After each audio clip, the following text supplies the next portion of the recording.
എല്ലാവർക്കും നമ്മളുടെ stock market basics കോഴ്സിലെ പുതിയൊരു വീഡിയോയിലേക്ക് സ്വാഗതം. അപ്പോൾ നമ്മൾ ഈ ഒരു വീഡിയോയിൽ ഡിസ്കസ് ചെയ്യാൻ പോകുന്നത് സ്റ്റോക്ക് മാർക്കറ്റുമായി ബന്ധപ്പെട്ട വളരെയധികം ഇമ്പോർട്ടൻ്റ് ആയിട്ട് ഒരു കൺസെപ്റ്റിനെ പറ്റിയിട്ടാണ്. അപ്പോൾ ഈ ഒരു കൺസെപ്റ്റ് നിങ്ങൾക്ക് അറിയില്ല, നിങ്ങൾ പഠിച്ചിട്ടില്ല, മനസ്സിലാക്കിയിട്ടില്ല എന്നുണ്ടെങ്കിൽ നിങ്ങളുടെ ട്രേഡിംഗ് ലൈഫിൽ ഇനി മുന്നോട്ട് പോകുന്ന സമയത്ത് അത് നിങ്ങളൊരു ഇൻട്രാഡേ ട്രേഡർ ആണെന്നുണ്ടെങ്കിലും ഒരു ഇൻവെസ്റ്റർ ആണെന്നുണ്ടെങ്കിലും നിങ്ങളുടെ സ്റ്റോക്ക് മാർക്കറ്റ് ജേണിയിൽ ഏതെങ്കിലും ഒരു പോയിന്റിൽ ഈ കൺസെപ്റ്റ് അറിയാത്തതുകൊണ്ട് മാത്രം നിങ്ങൾക്ക് ഡിഫിക്കൽട്ടീസ് അല്ലെങ്കിൽ പ്രശ്നങ്ങൾ വരാനുള്ള സാധ്യതയുണ്ട്.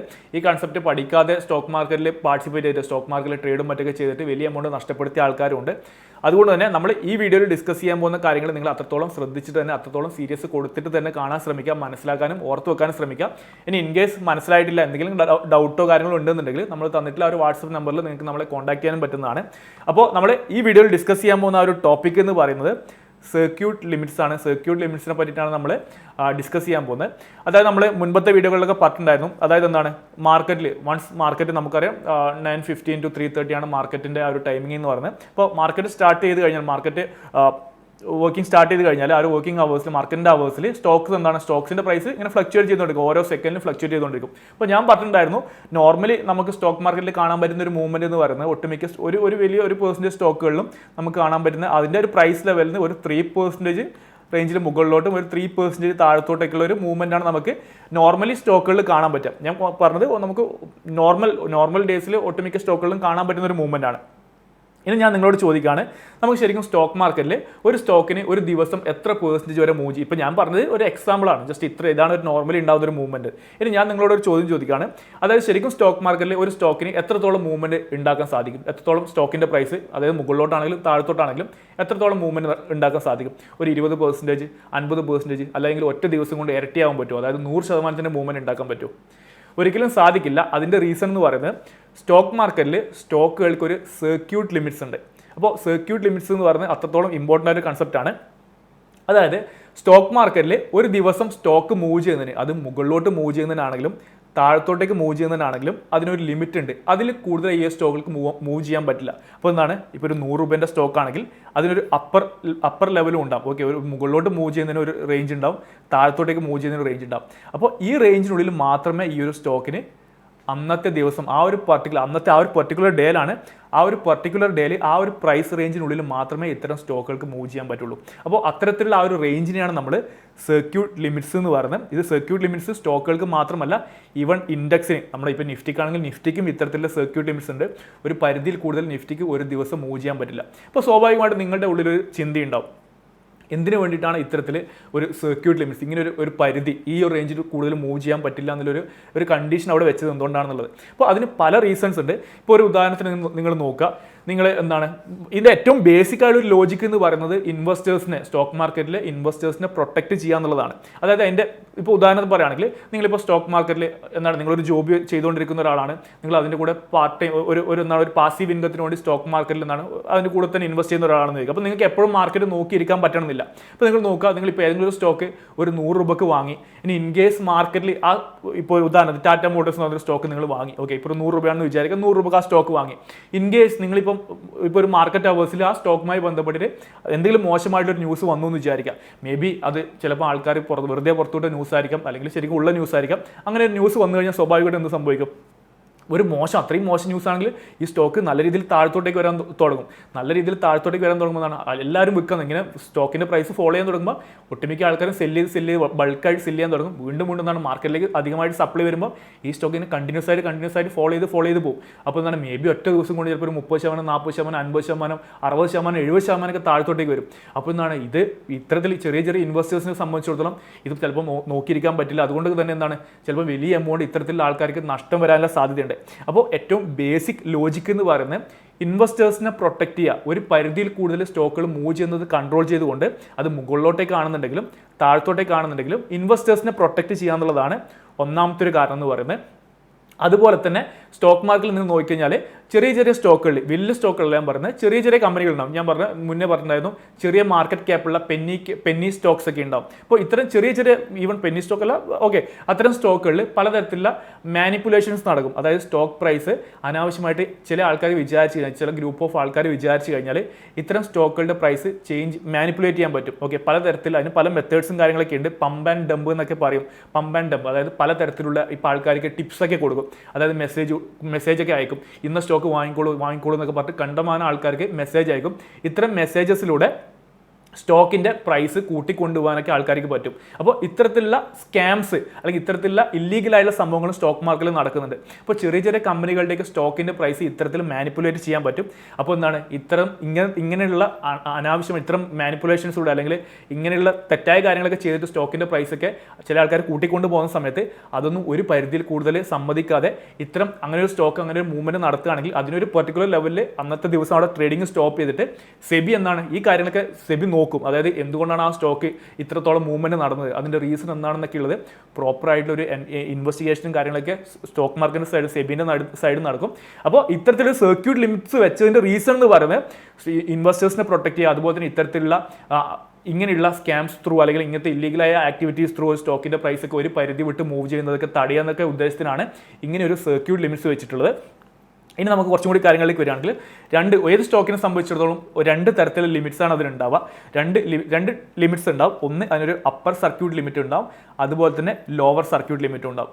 ഇനി നിങ്ങൾ ഇവിടെ നോക്കുകയാണെങ്കിൽ ഇതാണ് ഞാൻ പറഞ്ഞത്, in the Indian stock market an upper circuit and lower circuit, അതായത് circuit limits are mechanisms that are used to regulate extreme price movements of stocks or securities. This is done to protect investors from sudden and extreme price fluctuations in a single trade. അതായത് ഇങ്ങനെ ഒരു സംഭവം കൊണ്ടുവന്നതിൻ്റെ ഒരു basic reason എന്ന് പറയുന്നത് ഇൻവെസ്റ്റേഴ്സിനെയും മറ്റൊക്കെ protect ചെയ്യാന്നുള്ളതിൻ്റെ അതാണ് ഒരു ബേസിക് പർപ്പസ് ഇങ്ങനെ ഒരു ലിമിറ്റ് കൊണ്ടുവന്നതിൻ്റെ. ഇനി എന്താണ് അപ്പർ സർക്യൂട്ട്? അപ്പോൾ സർക്യൂട്ട് ലിമിറ്റ്സിന് 2 തരത്തിലെ സർക്യൂട്ട് ലിമിറ്റ്സ് ഉണ്ടെന്ന് പറഞ്ഞു. അപ്പർ സർക്യൂട്ട് അല്ലെങ്കിൽ നമ്മൾ യു സി എന്ന് പറയും, അല്ലെങ്കിൽ എന്താണ് ലോവർ സർക്യൂട്ട് അല്ലെങ്കിൽ LC എന്ന് പറയും. ഇനി എന്താണ് അപ്പർ സർക്യൂട്ട് എന്ന് പറഞ്ഞു കഴിഞ്ഞാൽ ഒരു ദിവസം ഒരു സ്റ്റോക്കിന്, അതായത് അപ്പർ സർക്യൂട്ടാണ് നമ്മൾ നോക്കുന്നത്. അപ്പർ സർക്യൂട്ട് എന്ന് പറയുന്നത് ഒരു ദിവസം ഒരു സ്റ്റോക്കിന് അതിൻ്റെ പ്രൈസ് ലെവലിൽ നിന്ന് മുകളിലോട്ട് പോകാൻ പറ്റുന്ന മാക്സിമം റേഞ്ചിനാണ്, മാക്സിമം ലെവലിനെയാണ് അപ്പർ സർക്യൂട്ട് എന്ന് പറയുന്നത്. ഒരു ഉദാഹരണം പറയുകയാണെങ്കിൽ ഇപ്പോൾ ഒരു സ്റ്റോക്കിൻ്റെ പ്രൈസ് 100 രൂപയാണെന്നുണ്ടെങ്കിൽ ആ സ്റ്റോക്കിന് ഇപ്പോൾ ഒരു 120 രൂപയായിരിക്കും ചിലപ്പോൾ അതിൻ്റെ അപ്പർ സർക്യൂട്ട് ലിമിറ്റ്. ഓക്കെ, ഇതാണ് അതിൻ്റെ UC അല്ലെങ്കിൽ അപ്പർ സർക്യൂട്ട്. അപ്പോൾ എന്താണ് ഈ സ്റ്റോക്കിന് അന്നത്തെ ദിവസം ഈ ഒരു 120 രൂപക്ക് മുകളിലോട്ട് ഈ ഒരു സ്റ്റോക്കിൻ്റെ പ്രൈസ് പോകാൻ പറ്റില്ല. അപ്പോൾ അതിനെയാണ് നമ്മൾ upper circuit. And upper circuit is the maximum percentage income. അതായത് ഒരു പെർസെൻറ്റേജ് ആയിരിക്കാം, മേ ബി ഇവിടെ ആണെങ്കിൽ ഒരു 20% ആയിരിക്കാം. ഓക്കെ, ഒരു പെർസെൻറ്റേജ് ഒരു പെർട്ടിക്കുലർ പെർസെൻറ്റേജ് ഉണ്ടാവും. ആ ഒരു പെർസെൻറ്റേജിൽ കൂടുതൽ ആ സ്റ്റോക്കിന് മുകളിലോട്ട് പോകാൻ പറ്റില്ല. അപ്പോൾ ആ ഒരു ലെവലിനെയാണ് ഈ 20% മുകളിലെ ആ ഒരു പ്രൈസ് ലെവലിലാണ് നമ്മൾ അപ്പർ സർക്യൂട്ട്, ആ ഒരു സ്റ്റോക്കിൻ്റെ അപ്പർ സർക്യൂട്ട് എന്ന് പറയാം. അതുപോലെ തന്നെ ഒരു സ്റ്റോക്കിന് എന്താണ് മുകളിലോട്ട് മാത്രമല്ല താഴത്തോട്ടേക്ക് പോകുന്നതിന് ഒരു ലിമിറ്റ് ഉണ്ട്. താഴത്തോട്ട് പോകുന്നതിനുള്ള ലിമിറ്റ് പറയുന്ന പേരാണ് lower circuit. Lower circuit is the maximum percentage decrease. ഒരു സ്റ്റോക്കിന് താഴത്തോട്ടേക്ക് പോകാൻ പറ്റുന്ന ഒരു ദിവസം ഒരു ട്രേഡിംഗ് ഡേയിൽ താഴത്തോട്ട് പോകാൻ പറ്റുന്ന ആ ഒരു മാക്സിമം ലെവലിനെയാണ് നമ്മൾ ലോവർ സർക്യൂട്ട്. അപ്പോൾ ഉദാഹരണത്തിന് ഇപ്പോൾ ഈ പറഞ്ഞ 100 രൂപയാണെങ്കിൽ മേ ബി അതിന് മുകളിലോട്ട് പോകാൻ പറ്റുന്നത് ഒരു 120 രൂപ വരെ ആയിരിക്കാം. അതുപോലെ തന്നെ താഴത്തോട്ടേക്ക് വരാൻ പറ്റുന്നത് ഒരു 80 രൂപ വരെ ആയിരിക്കാം. അപ്പോൾ ഈ സ്റ്റോക്കിനെ സംബന്ധിച്ചിടത്തോളം ആ ഒരു പർട്ടിക്കുലർ ട്രേഡിംഗ് ഡേയിൽ ഇൻ കേസ് മൂവ് ചെയ്യുകയാണെങ്കിൽ ഇതിന് ഉള്ളിൽ മാത്രമേ മൂവ്മെൻറ്റ് നടത്താൻ സാധിക്കുള്ളൂ. ഓക്കെ, ഇനി ഇവിടെ നോക്കുകയാണെങ്കിൽ upper and lower circuits are calculated based on the previous closing price of stock. അതായത് അതിന് തൊട്ട് മുൻപത്തെ ദിവസം ആ ഒരു സ്റ്റോക്ക് എത്ര രൂപക്കാണോ ക്ലോസ് ചെയ്തത് ആ ഒരു ക്ലോസിംഗ് പ്രൈസിൻ്റെ ഇത്ര പെർസെൻറ്റേജ് ആയിരിക്കും. അതായത് ഇപ്പം കഴിഞ്ഞ ദിവസം ക്ലോസ് ചെയ്ത് 100 രൂപക്കാണെന്നുണ്ടെങ്കിൽ ആ 100 രൂപേൻ്റെ മേ ബി 20% മുകളിലോട്ടും 20% താഴത്തോട്ടും. അപ്പോൾ അങ്ങനെയായിരിക്കും അതിൻ്റെ upper circuit and lower circuit calculate ചെയ്യുക. ഇനി എവിടെയാണ് നമുക്ക് ഈ ഒരു upper circuit and lower circuit കാണാൻ പറ്റുക എന്ന് പറഞ്ഞു കഴിഞ്ഞാൽ നമ്മുടെ ഒരു ട്രേഡിംഗ് ടെർമിനലിൽ തന്നെ പോയി കഴിഞ്ഞാൽ നമ്മൾ ഏത് സ്റ്റോക്കാണ് നോക്കേണ്ടത് ആ സ്റ്റോക്കിൽ നമ്മൾ ആ ഒരു മുന്നേ ഡെപ്ത് ഒക്കെ എടുക്കുന്ന കണ്ടിട്ടുണ്ടായിരുന്നു. ആ ഒരു ഡെപ്ത് അല്ലെങ്കിൽ ആ സ്റ്റോക്കിൻ്റെ ഡീറ്റെയിൽസ് എടുക്കുന്ന അതിൽ ബട്ടണിൽ ക്ലിക്ക് ചെയ്ത് കഴിഞ്ഞാൽ നമുക്ക് അവിടെ തന്നെ പ്രോപ്പറായിട്ട് മെൻഷൻ ചെയ്തിട്ടുണ്ടാവും ഇതാണ് ആ സ്റ്റോക്കിൻ്റെ അപ്പർ സർക്യൂട്ട് ലെവൽ അല്ലെങ്കിൽ ലോവർ സർക്യൂട്ട് ലെവൽ എന്ന് പറഞ്ഞിട്ട് പ്രോപ്പറായിട്ട് അതിൽ തന്നെ മെൻഷൻ ചെയ്തിട്ടുണ്ടാവും. ഇനി ഇവിടെ ഈ സ്റ്റോക്കുകൾക്ക് മൂവ് ചെയ്യാൻ പറ്റുന്ന ആ ഒരു റേഞ്ച് തീരുമാനിക്കുന്നത് നമ്മുടെ എക്സ്ചേഞ്ച് തന്നെയാണ്. അതായത് ഇത്ര പെർസെൻറ്റേജ് മുകളിലോട്ടും ഇത്ര പെർസെൻറ്റേജ് താഴത്തോട്ട് പോകാന്നുള്ളത് ഓരോ സ്റ്റോക്കിനും ഡിഫറൻ്റ് ആയിരിക്കും. ആ ഒരു പെർസെൻറ്റേജ് എന്ന് പറയുന്നത് ഓരോ സ്റ്റോക്കിനും ഡിഫറൻ്റ് ആയിരിക്കും. അപ്പോൾ ആ പെർസെൻറ്റേജ് തീരുമാനിക്കുന്നത് എക്സ്ചേഞ്ച് ആയിരിക്കും. അത് തന്നെ നമ്മുടെ സെബിൻ്റെ സൈഡിൽ നിന്നും കാര്യങ്ങളൊക്കെ പ്രോപ്പറായിട്ട് ഒരു മോണിറ്ററിംഗ് ഉണ്ടാവും. ഇനി അതുപോലെ മനസ്സിലാക്കേണ്ട ഒരു കാര്യം എന്ന് പറയുന്നത് when A stock hits it's upper circuit there are only buyers and no sellers for that stock. അതായത് നിങ്ങൾ മനസ്സിലാക്കേണ്ടത് ഇപ്പോൾ ഒരു സ്റ്റോക്ക് ഞാൻ പറയുകയാണ്, ഇപ്പോൾ ഒരു 100 രൂപയാണ് സ്റ്റോക്കിൻ്റെ പ്രൈസ്. ഇപ്പോൾ കഴിഞ്ഞ ദിവസത്തെ അതിൻ്റെ ക്ലോസിംഗ് പ്രൈസ് 100 രൂപയാണ്. ആ സ്റ്റോക്കിൻ്റെ ഇപ്പോൾ ഒരു എക്സാമ്പിൾ ഞാൻ ഇവിടെ ഒരു 20% ആണ് അതിൻ്റെ സർക്യൂട്ട് ലിമിറ്റ് എന്ന് എടുത്തു കഴിഞ്ഞാൽ അതിൻ്റെ അപ്പർ സർക്യൂട്ട് എന്താണ്? അപ്പർ സർക്യൂട്ട് എന്ന് പറയുന്നത് 120 റുപ്പീസാണ്. ഈ 100 രൂപേൻ്റെ 20%, അതായത് 20 റുപ്പീസ്. അപ്പോൾ 100 + 20 120 റുപ്പീസ്. അതുപോലെ തന്നെ എന്താണ് 20% ആയിരിക്കും താഴത്തോട്ട്, ആ മുകളിലോട്ട് ആ സെയിം പെർസെൻറ്റേജ് ആയിരിക്കും മുകളിലോട്ടും താഴത്തോട്ടും. അപ്പോൾ ഇവിടെ എന്താണ് ലോവർ സർക്യൂട്ട് വന്ന് 80 ആയിരിക്കും. ഇനി നോക്കുക, ഒരു പെർട്ടിക്കുലർ ട്രേഡിംഗ് ഡേയിൽ ഈ സ്റ്റോക്ക് അതിൻ്റെ അപ്പർ സർക്യൂട്ട് ഹിറ്റ് ചെയ്തു. അപ്പർ സർക്യൂട്ട് ഹിറ്റ് ചെയ്ത് കഴിഞ്ഞാൽ പിന്നീട് ഈ ഒരു സ്റ്റോക്കിന് ഈ ലെവലിൽ നിന്ന് മുകളിലോട്ട് മൂവ് ചെയ്യാൻ പറ്റില്ല. ഓക്കെ, മുകളിലോട്ട് പിന്നീട് അതിന് മുകളിലോട്ട് ഈ ഒരു സ്റ്റോക്കിന് മൂവ് ചെയ്യാൻ പറ്റില്ല. നമ്മൾ നോക്കിക്കഴിഞ്ഞാൽ കാണാൻ പറ്റുക, നമുക്ക് അവിടെ ഫ്രീസ് ആയിട്ട് നമ്മൾ ട്രേഡിംഗ് ടെർമിനൽ എത്രത്തിൽ UC ഒക്കെ ഹിറ്റ് ചെയ്ത് നിൽക്കുന്ന അപ്പർ സർക്യൂട്ട് ഹിറ്റ് ചെയ്ത് നിൽക്കുന്ന സ്റ്റോക്കുകൾ നോക്കിക്കഴിഞ്ഞാൽ അതിങ്ങനെ ഫ്രീസ് ആയിട്ട് ആ ഒരു പ്രൈസ് ഇപ്പോൾ 120 ആണെങ്കിൽ 120 എന്ന് പറഞ്ഞിട്ട് ഇങ്ങനെ അനങ്ങാതെ നിൽക്കുന്നതായിരിക്കും നമുക്ക് കാണാൻ പറ്റുക. അപ്പോൾ ഈ ഒരു പർട്ടിക്കുലർ അപ്പർ സർക്യൂട്ടിൽ എത്തി നിൽക്കുന്ന സ്റ്റോക്കുകൾ നമ്മൾ എടുത്ത് നോക്കിക്കഴിഞ്ഞാൽ ആ സ്റ്റോക്കുകളിൽ നമുക്ക് എന്താണ് കൂടുതലും ബയ്യേഴ്സിനെ മാത്രമേ നമുക്ക് കാണാൻ പറ്റുള്ളൂ. അതായത് നമ്മളിപ്പോൾ മുന്നേ ട്രേഡിംഗ് ടെർമിനലൊക്കെ കണ്ട സമയത്ത് ഒരു സൈഡിൽ കുറേ ബയ്യേഴ്സിനെയും കണ്ടു, ഒരു സൈഡിൽ കുറേയധികം സെല്ലേഴ്സിനെയും കണ്ടു. എന്നാൽ അതേ സമയത്ത് അപ്പർ സർക്യൂട്ട് ഹിറ്റ് ചെയ്ത സ്റ്റോക്കുകളിൽ നമുക്ക് ബയ്യേഴ്സിനെ മാത്രമേ കാണാൻ പറ്റുള്ളൂ. നമുക്ക് അവിടെ നോക്കിക്കഴിഞ്ഞാൽ സെല്ലേഴ്സ് സീറോ ആയിരിക്കും. സെല്ല് ചെയ്യുന്നില്ല എന്ന് ഞാൻ പറയുന്നില്ല, ചില ആൾക്കാർക്ക് ആ ഒരു അപ്പർ സർക്യൂട്ടിൽ എത്തിക്കഴിഞ്ഞാലും സ്റ്റോക്കുകൾ സെല്ല് ചെയ്യുന്നുണ്ടാവും. ബട്ട് സെല്ലേഴ്സ് നമുക്ക് നോർമലി കാണാം, ഒട്ടുമിക്ക കേസുകളിലും സെല്ലേഴ്സ് എന്ന് പറഞ്ഞാൽ സീറോ ആയിരിക്കും. ഓൾമോസ്റ്റ് ആൾക്കാരും സെല്ല് ചെയ്യുന്നില്ല, ബൈ ചെയ്യാൻ, ആ സ്റ്റോക്ക് ബൈ ചെയ്യാൻ വേണ്ടി ഇഷ്ടംപോലെ ആൾക്കാരുണ്ടാവും. അതിൻ്റെ റീസൺ എന്തുകൊണ്ടാണ് സെല്ലേഴ്സ് ഇല്ലാത്തത്? അപ്പോൾ ഈ ഒരു സ്റ്റോക്ക് ഈ മൂവ്മെന്റ് നടത്തി അത് അപ്പർ സർക്യൂട്ട് ഹിറ്റ് ചെയ്യണമെന്നുണ്ടെങ്കിൽ എന്തെങ്കിലും ഒരു റീസൺ ഉണ്ടാവും. മേ ബി ആ സ്റ്റോക്കുമായി ബന്ധപ്പെട്ട് എന്തെങ്കിലും നല്ല ന്യൂസുകൾ വന്നിട്ടുണ്ടാവും, അല്ലെങ്കിൽ എന്തെങ്കിലും നല്ല പോസിറ്റീവായിട്ടുള്ള കാര്യങ്ങളുണ്ടാവും. അപ്പോൾ അങ്ങനെ എന്തെങ്കിലും കാരണം കൊണ്ടായിരിക്കാം ഒരു സ്റ്റോക്ക് ഇത്തരത്തിൽ. അതുകൊണ്ടാണ് ഞാൻ പറഞ്ഞത് നോർമൽ മൂവ്മെന്റ് എന്ന് പറഞ്ഞാൽ 3% റേഞ്ചിലേക്കായിരിക്കും സ്റ്റോക്കുകളിൽ ഉണ്ടാവുക. അതിൽ കൂടുതൽ മൂവ്മെന്റ് നടക്കുന്നുണ്ടെങ്കിൽ എന്തെങ്കിലും ഒരു പെർട്ടിക്കുലർ റീസൺ അവിടെ ഉണ്ടാവണം. ഓക്കെ, അപ്പോൾ ഒരു സ്റ്റോക്ക് ഇത്ര വലിയ മൂവ്മെന്റ് നടത്തി അപ്പർ സർക്യൂട്ട് ഹിറ്റ് ചെയ്ത് കഴിഞ്ഞാൽ പിന്നീട് എന്താണ് അത്തരത്തിലൊരു പോസിറ്റീവ് ന്യൂസ് ഉണ്ടെങ്കിൽ ഈ സെല്ല് ഇത് ഓൾറെഡി ഹോൾഡ് ചെയ്യുന്ന ആൾക്കാർ എന്താണ് ആ സ്റ്റോക്ക് സെല്ല് ചെയ്യാൻ നിൽക്കില്ല. അവരെന്താണ് വിചാരിക്കുക, ഇനി വരുന്ന ദിവസങ്ങളിൽ മേ ബി നെക്സ്റ്റ് ഡേയിൽ വീണ്ടും ഈ ഒരു സ്റ്റോക്ക് എന്താണ് നല്ല രീതിയിൽ മുകളിലോട്ട് പോകും, ഇനിയും കൂടും, മേ ബി വീണ്ടും ഒരു അപ്പർ സർക്യൂട്ട് ഹിറ്റ് ചെയ്യാം, അങ്ങനെ എന്താണ് കൂടി പോകാമെന്ന് വിചാരിച്ചിട്ട് സെല്ല് ചെയ്യുന്ന ആൾക്കാർ കുറവായിരിക്കും. അപ്പോൾ അതുകൊണ്ട് തന്നെ അപ്പർ സർക്യൂട്ട് ഹിറ്റ് ചെയ്ത സ്റ്റോക്കുകളിൽ നമുക്ക് ബയേഴ്സിനാണ് കാണാൻ പറ്റുക, സെല്ലേഴ്സിനെ കാണാൻ പറ്റൂല. അതുപോലെ തന്നെ ചില കേസുകൾ എന്താണ് അപ്പർ സർക്യൂട്ട് ഹിറ്റ് ചെയ്തു ഇങ്ങനെ നിന്നിട്ട് ചില സമയത്ത് കാണാൻ പറ്റും, ചില സമയത്ത് ചില കേസുകളിൽ സ്റ്റോക്ക് പിന്നീട് കുറച്ച് കഴിയുമ്പോൾ വീണ്ടും താഴത്തോടേക്ക് ചെറിയ രീതിയിൽ ഫോളോ ചെയ്യുന്ന കാണാൻ പറ്റും. ഈ ഒരു 120 എത്തിയിട്ട് അപ്പോൾ may be upper circuit hit ചെയ്ത് കഴിഞ്ഞാലും അന്നത്തോടെ ആ ട്രേഡിംഗ് നിന്നു എന്നല്ല അതിൻ്റെ അർത്ഥം. ആ സ്റ്റോക്കിന് അതിന് മുകളിലോട്ട് പോകാൻ പറ്റില്ല. ഇനി ഇൻ കേസ് ആ ലെവലിൽ ഈ അപ്പർ സർക്യൂട്ട് ഹിറ്റ് ചെയ്ത ലെവലിൽ കുറേ ആൾക്കാർ സെല്ല് ചെയ്ത് ഒഴിവാക്കുന്നുണ്ടെന്നുണ്ടെങ്കിൽ സ്വാഭാവികമായിട്ട് ആ സ്റ്റോക്കിന് താഴത്തോട്ടേക്ക് ഫോളോ ചെയ്യാം. മേ ബി വീണ്ടും കുറച്ച് കഴിഞ്ഞിട്ടാണ് വീണ്ടും ഇത് അപ്പർ സർക്യൂട്ടിലേക്ക് മൂവ് ചെയ്യാനുള്ള സാധ്യതയുണ്ട്. ഓക്കെ, അപ്പോൾ അത് ഓർത്ത് വെക്കുക. ഇനി അതേപോലെ തന്നെ ലോവർ സർക്യൂട്ട് ഈ സെയിം കേസിൽ ഈ 100 രൂപേൻ്റെ സ്റ്റോക്ക് എന്താണ് 80 രൂപയിൽ എത്തുന്ന കേസ് നിങ്ങൾ നോക്കുക. അപ്പോൾ ഒരു സ്റ്റോക്ക് ഇത്ര %, 20% ഒരു ദിവസം മൂവ് ചെയ്ത് താഴത്തോട്ടേക്ക് വരിക എന്ന് പറയുമ്പോൾ സ്വാഭാവികമായിട്ടും എന്താണ് അവിടെ എന്തെങ്കിലും ഒരു പ്രോപ്പർ റീസൺ ഉണ്ടാവും, എന്തെങ്കിലും ഒരു നെഗറ്റീവ് ന്യൂസ് ഉണ്ടാവും. അപ്പോൾ നെഗറ്റീവ് ന്യൂസ് ഒരു സ്റ്റോക്ക് മോശമാണ്, നെഗറ്റീവ് ന്യൂസ് മീൻസ് ആ സ്റ്റോക്ക് മോശം, എന്തെങ്കിലും ഒരു മോശമായിട്ടുള്ള കാര്യങ്ങളുണ്ടാവും. അപ്പോൾ മോശമായിട്ടുള്ള കാര്യം എന്തായിരിക്കും സംഭവിക്കുക, കയ്യിലുള്ള ആൾക്കാരൊക്കെ ഇത് കയ്യിലുള്ള സ്റ്റോക്കുകളൊക്കെ വിറ്റൊഴിവാക്കാൻ ശ്രമിക്കും.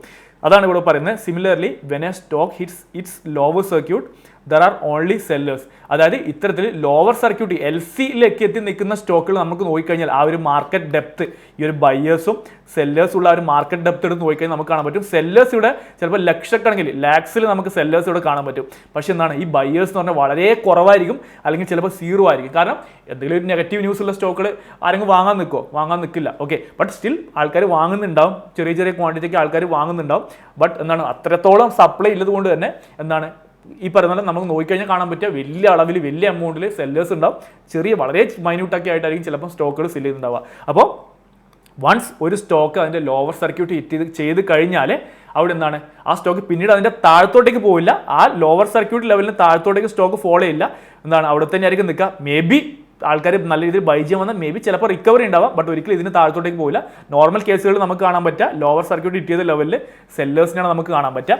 ഇനി നോക്കുകയാണെങ്കിൽ ഞാൻ പറഞ്ഞു ഇത്ര %, ജസ്റ്റ് ഒരു എക്സാമ്പിൾ ഞാൻ പറഞ്ഞു. ഇനി നമുക്ക് നോർമലി നോക്കുകയാണെങ്കിൽ സ്റ്റോക്ക് മാർക്കറ്റിൽ എത്രയാണ് ഓരോ സ്റ്റോക്കുകൾക്കും ഡിഫറൻ്റ് ആയിരിക്കും. ഇപ്പോൾ ഞാൻ പറഞ്ഞു ഇപ്പം BSEയിലൊക്കെ ആണെങ്കിൽ 5000-ഓളം കമ്പനികളുണ്ട്. അപ്പോൾ അതിൽ ഓരോ സ്റ്റോക്കിനും അതിന് പല ഈ ഒരു സർക്യൂട്ട് ലിമിറ്റ്സ് അസൈൻ ചെയ്ത് കൊടുക്കുന്നതിന് പല ക്രൈറ്റീരിയാസ് ഉണ്ട്. അപ്പോൾ ആ ക്രൈറ്റീരിയാസ് ഒക്കെ ബേസ് ചെയ്തിട്ട് നമുക്ക് ഇക്വിറ്റി മീൻസ് സ്റ്റോക്സിൻ്റെ പല സ്റ്റോക്കുകളുടെയും റേഞ്ച് എന്ന് പറയുന്നത് ചിലപ്പോൾ ചില സ്റ്റോക്കുകളുടെ 2% ആയിരിക്കും, അതുപോലെ തന്നെ ചില സ്റ്റോക്കുകളുടെ 5% ആയിരിക്കും, ചില സ്റ്റോക്കുകളുടെ 10% ആയിരിക്കും, 20% ആയിരിക്കും ചില സ്റ്റോക്കുകളുടെ. അപ്പോൾ ഇത്തരത്തിൽ ഒരു % ഈ ഒരു റേഞ്ചിലായിരിക്കും, ഈ ഒരു രീതിയിലായിരിക്കും. അപ്പോൾ 20% ആണ് ഒരു ദിവസം സ്റ്റോക്ക് മാർക്കറ്റിൽ ഇത്തരത്തിലുള്ള ഇക്വിറ്റി മാർക്കറ്റിലുള്ള അല്ലെങ്കിൽ അങ്ങനെയുള്ള സ്റ്റോക്കുകൾക്ക് മൂവ് ചെയ്യാൻ പറ്റുന്നതിൻ്റെ മാക്സിമം ലിമിറ്റ് എന്ന് പറയുന്നത് 20% ആണ്. അത് മുകളിലോട്ടാണെങ്കിലും താഴത്തോട്ടേക്കാണെങ്കിലും അതിൽ കൂടുതൽ ഒരു സ്റ്റോക്കിനും ഒരു ദിവസം മൂവ് ചെയ്യാൻ പറ്റില്ല. ഇനി നോക്കുക, ഒട്ടുമിക്ക സ്റ്റോക്കുകൾക്കും ഇനീഷ്യലി അസൈൻ ചെയ്ത് കൊടുത്തിട്ടുണ്ടാവുക എന്ന് പറയുന്നത് ഈ 20% സർക്യൂട്ട് ലിമിറ്റ് ആയിരിക്കും, 20% സർക്യൂട്ട് ലിമിറ്റ് ആയിരിക്കും അസൈൻ ചെയ്ത് കൊടുത്തിട്ടുണ്ടാവുക.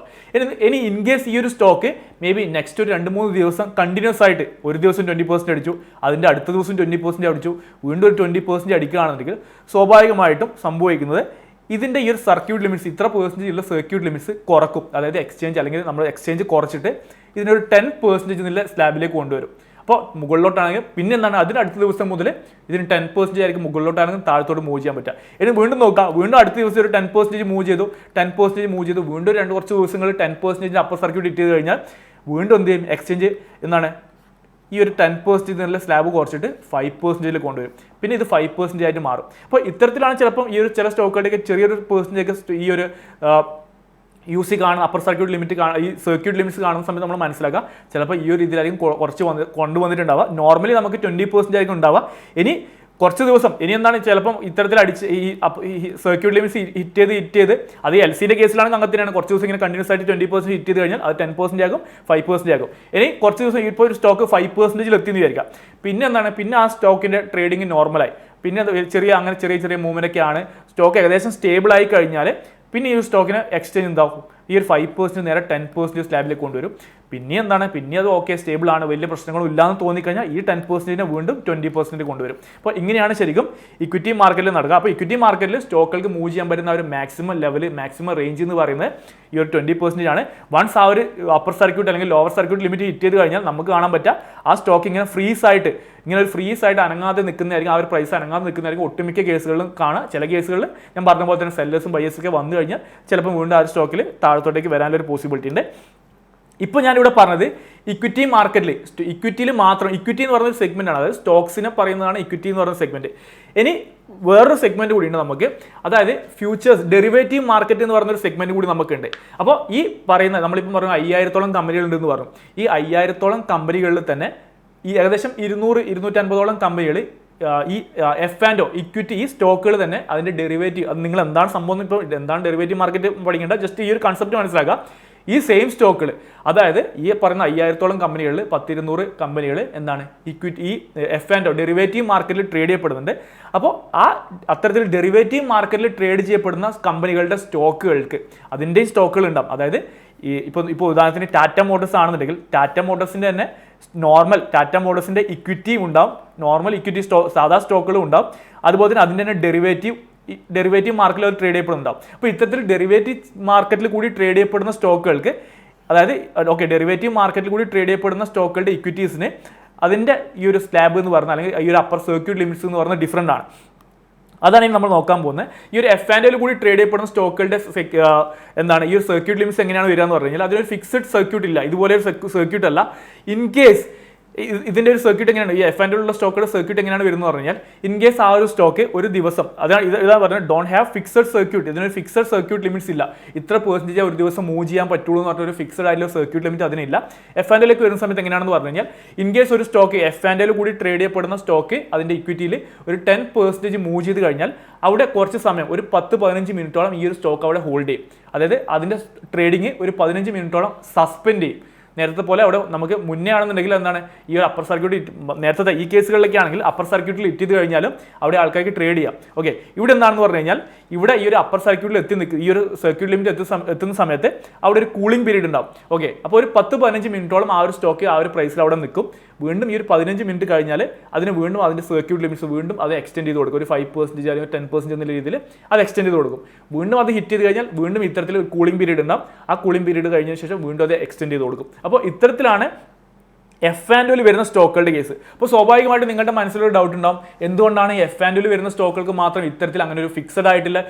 ഇവിടെ സ്റ്റോക്കുകൾക്ക് ഫിക്സഡ് മാക്സിമം 20% എന്ന് പറഞ്ഞൊരു ഫിക്സഡ് ആയിട്ടുണ്ട്, അല്ലെങ്കിൽ 10% അങ്ങനെ 10% എന്ന് പറഞ്ഞ ഫിക്സഡ് ആയിട്ടുണ്ട്. ഇനി എന്തുകൊണ്ടാണ് F&Oയിൽ വരുന്ന സ്റ്റോക്കുകൾക്ക് അങ്ങനെ ഇല്ലാത്തതെന്ന് പറഞ്ഞു കഴിഞ്ഞാൽ, ഈ F&O എന്ന് പറഞ്ഞ സെഗ്മെന്റിൽ കൂടി ട്രേഡ് ചെയ്യപ്പെടുന്ന സ്റ്റോക്കുകൾ എന്ന് പറയുന്നത് കുറച്ചുകൂടി നല്ല ക്വാളിറ്റി ഉള്ള പല ക്രൈറ്റീരിയാസ് മീറ്റ് ചെയ്യുന്ന കുറച്ചും കൂടി നല്ല ക്വാളിറ്റി ഉള്ള അത്രയും ടോപ്പ് ആയിട്ടുള്ള കമ്പനികളായിരിക്കും ഇത്തരത്തിലുള്ള ഈ ഒരു F&O സെഗ്മെന്റിൽ കൂടി ട്രേഡ് ചെയ്യപ്പെടുന്നുണ്ടാവുക. അപ്പോൾ അത്തരം സ്റ്റോക്കുകളിൽ ഞാൻ നേരത്തെ പറഞ്ഞതുപോലത്തെ പലതരത്തിലുള്ള മാനിപ്പുലേഷൻസ് അല്ലെങ്കിൽ എന്താണ് അങ്ങനെയുള്ള പ്രശ്നങ്ങളൊക്കെ സംഭവിക്കാനുള്ള സാധ്യതകൾ കുറവാണ്. കുറച്ചും കൂടി സേഫ് ആയിട്ടുള്ള സ്റ്റോക്കുകളായിരിക്കും.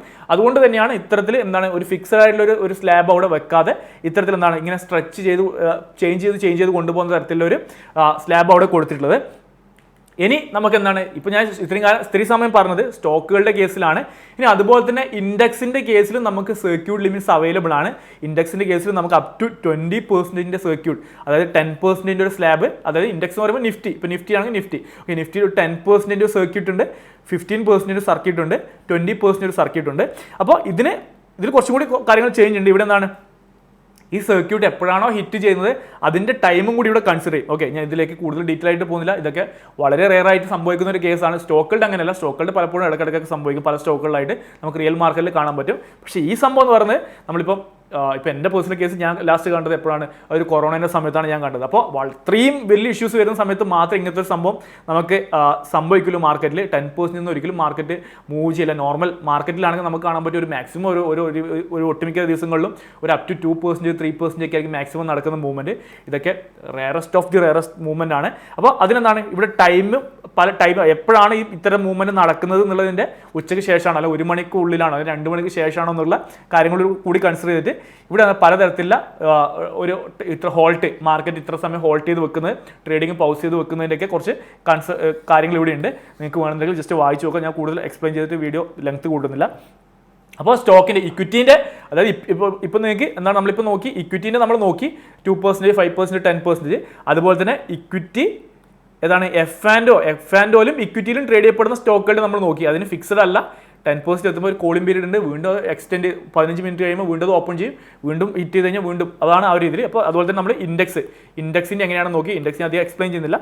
ഓക്കെ, അപ്പോൾ നിങ്ങൾക്ക് ഏകദേശം ഒരു സർക്യൂട്ട് ലിമിറ്റ്സിൻ്റെ ഒരു കൺസെപ്റ്റ് ക്ലിയർ ആയെന്ന് വിചാരിക്കുന്നു. നിങ്ങൾക്ക് ഈ പറഞ്ഞ പോലെ നിങ്ങൾക്ക് ഒരു പർട്ടിക്കുലർ സ്റ്റോക്കിൽ ട്രേഡ് ചെയ്യുന്ന സമയത്ത് അതിൻ്റെ സർക്യൂട്ട് ലിമിറ്റ്സ് നോക്കണമെന്നുണ്ടെങ്കിൽ ആ സ്റ്റോക്കിൻ്റെ ആ ഒരു ഡെപ്തിൽ പോയി കഴിഞ്ഞാൽ, അല്ലെങ്കിൽ സ്റ്റോക്കിൻ്റെ ഡീറ്റെയിൽസ് ക്ലിക്ക് ചെയ്ത് കഴിഞ്ഞാൽ നമുക്ക് ആ ഡീറ്റെയിൽസ് കാണാൻ പറ്റുന്നതാണ്. ഓർത്ത് നോക്കുക. ഇനി നിങ്ങൾ ശ്രദ്ധിക്കേണ്ട ഒരു കാര്യം എന്ന് പറയുന്നത്, ഞാൻ പറഞ്ഞിട്ടുണ്ടായിരുന്നു നേരത്തെ വീഡിയോയുടെ സ്റ്റാർട്ടിങ്ങിൽ, ഈ ഒരു സംഭവം, ഈ ഒരു അപ്പർ സർക്യൂട്ടിൻ്റെ കേസ് അറിയാത്തതുകൊണ്ട് മാത്രം സ്റ്റോക്ക് മാർക്കറ്റിൽ വലിയ എമൗണ്ട് നഷ്ടപ്പെടുത്തിയ ആൾക്കാരുണ്ട്. അതിൻ്റെ റീസൺ എന്താണെന്ന് പറഞ്ഞു കഴിഞ്ഞാൽ, ഒന്ന്, ഓക്കെ, ഇൻട്രാഡേ ഏറ്റവും കൂടുതൽ പ്രശ്നങ്ങൾ വരിക എന്ന് പറഞ്ഞാൽ, ഏറ്റവും വലിയ പ്രശ്നങ്ങൾ ഫേസ് ചെയ്തിട്ടുള്ള ആൾക്കാർ എന്ന് പറഞ്ഞാൽ ഇൻട്രാഡേ ചെയ്ത ആൾക്കാരാണ്. ഇപ്പോൾ ഇൻട്രാഡേ ചെയ്യുമ്പോൾ എന്താണ് പ്രശ്നം എന്ന് പറഞ്ഞു കഴിഞ്ഞാൽ, ഇൻട്രാഡേ ചെയ്യുന്ന സമയത്ത് ചില ആൾക്കാർ ഈ ഓൾമോസ്റ്റ് അപ്പർ സർക്യൂട്ട് ഈ യൂസി ഹിറ്റ് ചെയ്യാനായ സ്റ്റോക്കുകൾ എന്താണ്, ചില ആൾക്കാർ ഇൻട്രാഡേ എന്ന് പറയുന്ന ഓപ്ഷനിൽ സെല്ല് ചെയ്യും, അതായത് ഷോർട്ട് സെല്ല് ചെയ്യും.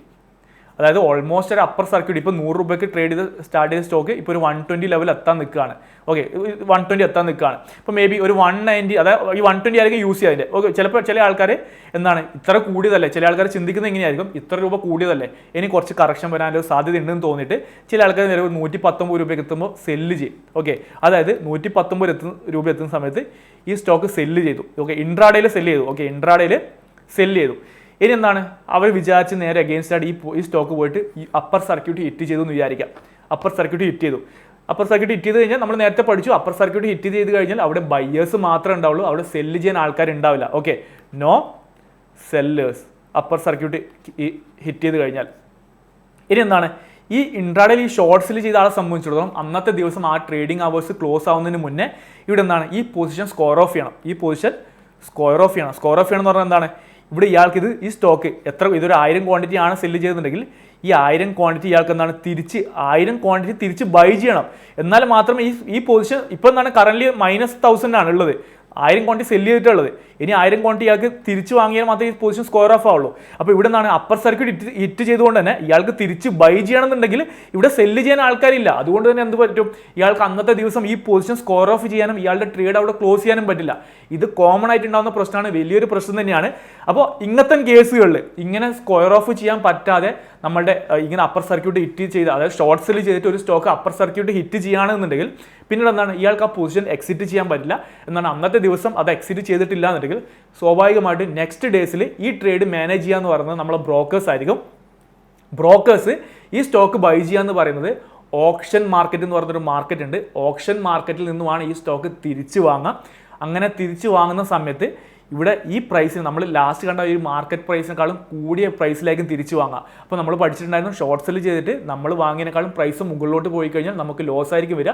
അപ്പോൾ അത്തരത്തിൽ ട്രേഡ് ചെയ്ത എമൗണ്ടിൻ്റെ 60%, 70%, 90% ഒക്കെ പോയ ആൾക്കാരെ എനിക്ക് പേഴ്സണലി അറിയാം. ഇതിനെപ്പറ്റി ഡീറ്റെയിൽ ആയിട്ടുള്ള വീഡിയോ നമ്മുടെ യൂട്യൂബ് ചാനലിൽ ഇട്ടിട്ടുണ്ട്. അപ്പോൾ ശ്രദ്ധിക്കേണ്ട കാര്യം, നിങ്ങൾ ഇൻട്രാഡേ ട്രേഡ് ചെയ്യുന്ന ആൾക്കാരാണെങ്കിൽ ട്രേഡ് ചെയ്യുന്നതിന് മുന്നേ, പ്രത്യേകിച്ച് ഷോർട്ട് സെല് ചെയ്യുന്നതിന് മുന്നേ അതിൻ്റെ അപ്പർ സർക്യൂട്ട് ലിമിറ്റ് എവിടെയാണെന്ന് നോക്കുക.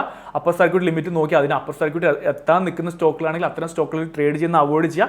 ഇനി ഇൻ കേസ് ട്രേഡ് ചെയ്യുകയാണെങ്കിലും അതിലെത്തുന്നതിന് മുന്നേ നിങ്ങൾ എക്സിറ്റ് ചെയ്യുക. അപ്പർ സർക്യൂട്ട് ഹിറ്റ് ചെയ്ത് കഴിഞ്ഞാൽ നിങ്ങൾക്ക് വലിയ ലോസ് വരും, നിങ്ങൾ എക്സ്പെക്ട് ചെയ്യുന്നതിനേക്കാളും വലിയ ലോസ് വരും, നിങ്ങൾക്ക് ഫൈനും വരും, കാര്യങ്ങളൊക്കെ വരും, വലിയ പ്രശ്നത്തിലേക്ക് പോകും. അപ്പോൾ ഷോർട്ട് സെല് ചെയ്യുന്ന ആൾക്കാർ സൂക്ഷിക്കുക. ഇനി ഇൻട്രാഡേ ബൈങ്ങിൻ്റെ കേസ് നോക്കുകയാണെങ്കിൽ ഷോർട്ട് സെല്ലിൻ്റെ അത്ര പ്രശ്നം ഇൻട്രാഡേ ബൈങ്ങിൽ വരില്ല. ഒരു എക്സാമ്പിൾ നോക്കുകയാണെങ്കിൽ ഇപ്പോൾ ഒരു ABC എന്ന് പറയുന്നൊരു സ്റ്റോക്ക് ഞാൻ 100 രൂപയ്ക്ക് 1000 ക്വാണ്ടിറ്റി ഇൻട്രാഡേയിൽ ബൈ ചെയ്യുകയാണെന്നുണ്ടെങ്കിൽ, ഒരു ഉദാഹരണത്തിന് ഈ ഒരു സ്റ്റോക്കിൻ്റെ ലോവർ സർക്യൂട്ട് 98 രൂപയായിട്ട് എടുക്കാം. ഓക്കെ, അതായത് നിങ്ങൾ മനസ്സിലാക്കേണ്ട കാര്യം, ഷോർട്ട് സെല്ല് ചെയ്യുന്ന ആൾക്കാരെ സംബന്ധിച്ചിടത്തോളം ആ സ്റ്റോക്ക് അപ്പർ സർക്യൂട്ട് ഹിറ്റ് ചെയ്താൽ മാത്രമാണ് പ്രശ്നം വരിക. ഇവർക്ക് LC ലോവർ സർക്യൂട്ട് ഹിറ്റ് ചെയ്തുകൊണ്ട് ഈ ഷോർട്ട് സെല്ല് ചെയ്ത ആൾക്കാർക്ക് പ്രശ്നം വരില്ല. അതുപോലെ തന്നെ ഇൻട്രാഡേയിൽ ഷോർട്ട് സെല്ല്, ഇൻട്രാഡേയിൽ ബൈ ചെയ്യുന്ന ആൾക്കാരെ സംബന്ധിച്ചിടത്തോളം ആ സ്റ്റോക്ക് ലോവർ സർക്യൂട്ട് ഹിറ്റ് ചെയ്താലാണ് പ്രശ്നം വരിക. അതേ സമയത്ത് അപ്പർ സർക്യൂട്ട് ഹിറ്റ് ചെയ്തുകൊണ്ട് അവർക്ക് പ്രശ്നമൊന്നും വരില്ല. ഓക്കെ, അപ്പോൾ ഇനി നമ്മൾ നോക്കാൻ പോകുന്നത് ഇൻട്രാഡേ ബൈങ്ങിൽ ലോവർ സർക്യൂട്ട് ഹിറ്റ് ചെയ്യുന്ന കേസിലാണ്. അതായത് നിങ്ങൾ ഇവിടെ നോക്കുക, ഇവിടെ ടോട്ടൽ ആ ഒരു പൊസിഷന്റെ വാല്യൂ എന്ന് പറഞ്ഞാൽ 1 ലക്ഷം രൂപയാണ്. ബട്ട് നമ്മൾ ഇൻട്രാഡേയിൽ ആയതുകൊണ്ട് നമുക്ക് ലീവറേജ് കിട്ടും. മേ ബി ഒരു അപ് ടു 5 ടൈംസ് നോക്കിക്കഴിഞ്ഞാൽ ഒരു 20,000 കൊടുത്തിട്ടായിരിക്കും ഞാൻ ഈ ഒരു സ്റ്റോക്ക് വാങ്ങുന്നുണ്ടാവുക. ഇനി എന്താണ്, ഞാൻ ഇൻട്രാഡേയിൽ ബൈ എടുത്തു, സ്വാഭാവികമായിട്ട് എന്താണ്, ഇപ്പോൾ 100 രൂപയ്ക്ക് ബൈ എടുത്ത് ഇതിന്റെ ലോവർ സർക്യൂട്ട് 98 രൂപയാണെന്ന് വിചാരിക്കുക. അതായത് ഓൾറെഡി താഴത്തോട്ട് വന്നിട്ടൊരു സ്റ്റോക്കാണ്, ഞാൻ 100 രൂപയ്ക്ക് വാങ്ങി, 98 സ്റ്റോപ്പ് ലോസ്. ഓക്കെ, ഇനി ഈ ഒരു സ്റ്റോക്ക് ഞാൻ ബൈ ചെയ്ത് കഴിഞ്ഞാൽ ഇൻട്രാഡേയിൽ എന്താണ്, അന്നത്തെ ദിവസം തന്നെ നമ്മൾ സ്ക്വയർ ഓഫ് ചെയ്യണം. ബട്ട് നോക്കുക, ഞാൻ എൻട്രി എടുത്തതിന് ശേഷം ഈ ഒരു സ്റ്റോക്ക് അതിൻ്റെ ലോവർ സർക്യൂട്ട് ഹിറ്റ് ചെയ്തു. ലോവർ സർക്യൂട്ട് ഹിറ്റ് ചെയ്ത് നമ്മൾ എന്താണ് മനസ്സിലാക്കിയത്, അവിടെ സെല്ലേഴ്സ് ഉണ്ടാവും, ബൈ ചെയ്യാൻ ആൾക്കാരുണ്ടാവില്ല. അപ്പോൾ ഞാനിപ്പോൾ ഇവിടെ ഓൾറെഡി ബൈ ചെയ്തു. അപ്പോൾ +1000 എനിക്ക് ഇവിടെ ഉണ്ട്. ഓക്കെ, +1000 ക്വാണ്ടിറ്റി എൻ്റെ കയ്യിലുണ്ട്. അപ്പോൾ എനിക്ക് സീറോ ആക്കണമെങ്കിൽ എന്താണ് വേണ്ടത്, ഇവിടെ ഒരു -1000 ആണ് വേണ്ടത്. -1000 എന്ന് പറഞ്ഞു കഴിഞ്ഞാൽ ഞാൻ 1000 ക്വാണ്ടിറ്റി സെല്ല് ചെയ്യാണ് വേണ്ടത്. അപ്പോൾ ലോവർ സർക്യൂട്ട് ഹിറ്റ് ചെയ്ത് കഴിഞ്ഞാൽ അവിടെ സെല്ല് ചെയ്യാൻ മാത്രം ആൾക്കാരുണ്ടാവില്ല, ഇത് ബൈ ചെയ്യാൻ ആൾ വേണ്ടേ, ബൈ ചെയ്യാൻ ആൾക്കാരുണ്ടാവില്ല. അപ്പോൾ ഞാനിവിടെ 1000 ക്വാണ്ടിറ്റി സെല്ല് ചെയ്ത് എൻ്റെ പൊസിഷൻ സ്കോർ ഓഫ് ചെയ്യാൻ പോകുമ്പോൾ അവിടെ ഇത് തിരിച്ച് വാങ്ങാൻ, എൻ്റെ കയ്യിൽ നിന്ന് വാങ്ങാൻ ചിലപ്പോൾ ആൾക്കാരെ കിട്ടണമെന്നില്ല. അപ്പോൾ ആ സമയത്ത് പ്രശ്നം വരും. അപ്പോൾ അതാണ് ഇവിടെ വരുന്ന പ്രശ്നം. ബട്ട് ഇവിടെ നമുക്കൊരു സൊല്യൂഷൻ ഉണ്ട്. വലിയ നേരത്തെ പറഞ്ഞ തന്നെ വലിയ ഫൈനിന്റെ പ്രശ്നങ്ങളോ അല്ലെങ്കിൽ അങ്ങനത്തെ വലിയ ഭയങ്കര ഹെവി റിസ്ക് സംഭവങ്ങളൊന്നുമില്ല. നമ്മുടെ കയ്യിൽ ഈ പറയുന്ന ഈ ഒരു സ്റ്റോക്ക് ഇപ്പോൾ 100 രൂപയ്ക്ക് 1000 ക്വാണ്ടിറ്റി നമ്മൾ ഇൻട്രാഡേയിലാണ് വാങ്ങിയതെന്നുണ്ടെങ്കിലും, ഇപ്പോൾ നമ്മളിപ്പോൾ മേ ബി 20,000 ആയിരിക്കും കൊടുത്തിട്ടുള്ളത്, ഈ ഒരു പൊസിഷൻ്റെ വാല്യൂ 1 lakh ആണ്. അപ്പോൾ നമ്മളുടെ അക്കൗണ്ടിൽ 1 lakh ഉണ്ടെന്നുണ്ടെങ്കിൽ നമുക്ക് ഈ പൊസിഷൻ നമുക്ക് ഡെലിവറി എടുക്കാം. ഓക്കെ, നമുക്ക് ഈ പൊസിഷൻ ഡെലിവറി എടുത്തിട്ട് ഹോൾഡ് ചെയ്യാം. അപ്പോൾ ഇങ്ങനെ നമ്മുടെ അക്കൗണ്ടിൽ ഫണ്ട് ഉണ്ട് എന്നുണ്ടെങ്കിൽ നമുക്കത് പ്രശ്നമില്ല. നമുക്ക് ഇത്തരത്തിൽ ഈവൻ നമ്മൾ എൻട്രി എടുത്തതിന് ശേഷം ലോവർ സർക്യൂട്ട് ഇൻട്രാഡേയിൽ ലോവർ സർക്യൂട്ട് അടിച്ചു കഴിഞ്ഞാലും നമുക്ക് എന്താണ് ആ ഇൻട്രാഡേ പൊസിഷനെ കൺവേർട്ട് ചെയ്യാം. അപ്പോൾ കൺവേർട്ട് ചെയ്യുന്ന സമയത്ത് ഈ ഒരു ഫുൾ എമൗണ്ട് ഇൻട്രാഡേ ലീവറേജ് നമുക്ക് കിട്ടില്ല, ആ ഒരു ഫുൾ എമൗണ്ട് നമ്മുടെ കയ്യിൽ ഉണ്ടാവണം. അപ്പോൾ കൺവേർട്ട് ചെയ്ത് നമുക്ക് എടുക്കാൻ പറ്റും. അപ്പോൾ ഇതാണ് ഈ ഒരു അപ്പർ സർക്യൂട്ടിൻ്റെ ലോവർ സർക്യൂട്ടിൻ്റെ ഇഷ്യൂസ് എന്ന് പറയുന്നത്. അപ്പോൾ നിങ്ങളും ട്രേഡ് ചെയ്യുന്ന സമയത്ത് ശ്രദ്ധിക്കുക, പല ആൾക്കാർക്കും ഇഷ്യൂസ് വന്നിട്ടുണ്ട്. അപ്പോൾ ഇത്രയും കാര്യങ്ങളാണ് ഈ ഒരു വീഡിയോയിൽ പറയാനുള്ളത്.